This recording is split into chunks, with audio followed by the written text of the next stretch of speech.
Hi everyone, welcome back to another mini vlog. গতকালকে আমরা গিয়েছিলাম সুমিতের বার্থডে সেলিব্রেশনে, তো চলো সেই মিনি ভ্লগটা আজকে তোমাদের সঙ্গে শেয়ার করি। অ্যাকচুয়ালি ওর বার্থডে ছিল 29th ডিসেম্বর, বাট সেলিব্রেশন আমাদের করা হয়নি। তো কালকে ছোট্ট করে রেস্টুরেন্টে একটু সেলিব্রেশন হয়েছে। আমি আর ভাই প্রথমেই গেলাম একটা কেকের দোকানে, যেখানে অলরেডি সুবীর আমাদের জন্য ওয়েট করছিল। আর দোকানে তো অনেক টাইপেরই কেক ছিল, বাট আমাদের এইটাই পছন্দ হলো, তো আমরা এইটাই নিলাম। আর এটা সেই ঐতিহাসিক মুহূর্ত যেখানে চলছে কেকের ওপরে নাম লেখা। অনেক ভাবনা চিন্তা করে লাস্টে আমাদের পছন্দ হলো এই নামটা। এর থেকে বাজে নাম আর লিখিনি, কারণ এখনো পর্যন্ত আমারও বার্থডে সেলিব্রেশন হয়নি। তারপর কেকের দোকান থেকে কেক নিয়ে আমরা সুবীরের বাইকে করে চলে গেলাম রেস্টুরেন্টে, যেখানে অলরেডি সুমিত আমাদের জন্য ওয়েট করছিল। এবার যারা জানো না যে সুমিতকে, তাদেরকে বলে দিই, সুমিত হলো আমার ভাইয়ের বন্ধু। সেই সূত্রে ও আমারও ভাই। ও ডিরেক্ট কলেজ থেকেই এসেছিল, তারপরে আমাদের সঙ্গে জয়েন করলো। আর এখানে আমি সুমিতকে মিথ্যে করে বলছিলাম যে আমরা না তোর বার্থডে কেকের ওপরে তোর নাম লিখতে ভুলে গেছি। যেটা শুনে ও ভীষণ খুশি হয়েছিল, আর ও বলছিল যে দিদি এই সসটা দিয়ে আমার কেকের উপরে নাম লিখে দিও। তারপর কেক কাটার আগে ওকে এই টুপিটা পরালাম, আর আমি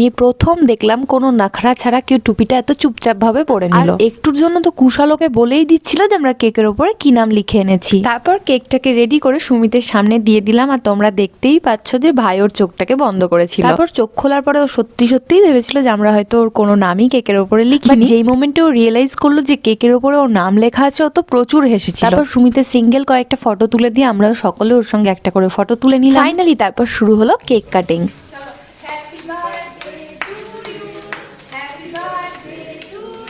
once again happy birthday Sumit, খুব ভালো থাক, সুস্থ থাক, নিজের সব ইচ্ছে পূরণ কর। কেকটা যেমন সুন্দর দেখতে ছিল, খেতে ছিল ঠিক ততটাই টেস্টি। কেক খাওয়ার পরে গালে কেক লাগানোটা তো ম্যান্ডেটরি, যেটা আমার একদমই পছন্দ নয়, আর এই ঠান্ডার মধ্যে তো একদমই নয়। লাস্ট 1 উইক থেকে এত ঠান্ডা পড়েছে যে তোমাদেরকে আর কি বলবো, ঠিকঠাক ভাবে তো এখন রোদটাও উঠছে না। যাই হোক, তারপরে আমাদের খাবার চলে আসে, আর খাবারের জন্য প্রথমে আমরা স্টার্টারে নিয়েছিলাম চিকেনের একটা আইটেম, চিকেন সাংঘাই বা এরকম কিছু একটা নাম ছিল, যেটা খেতে ছিল 10 আউট অফ 10। আর মেন কোর্সের জন্য আমরা নিয়েছিলাম ভেজ পোলাও, তার সঙ্গে চিলি চিকেন, যেগুলো খেতে ছিল ভীষণ টেস্টি। আর দেখো, যতই ঠান্ডা পড়ুক, কোল্ড ড্রিঙ্কস না খাওয়ার মতো ঠান্ডা কিন্তু এখনো পড়ে। এবার তোমরা যদি আমায় জিজ্ঞেস করো যে কোল্ড ড্রিঙ্কসটা কেমন খেতে ছিল, তাহলে তোমরা এটা দেখে নাও। আর হ্যাঁ, তোমাদেরকে তো বলাই হয়নি, আজকে ট্রিটটা ছিল সুমিতের তরফ থেকে। তো চলো আজকের মতো এই পর্যন্তই। সকলে সুস্থ থেকো, ভালো থেকো। তোমাদের সঙ্গে দেখা হচ্ছে নেক্সট মিনি ভ্লগে। টাটা।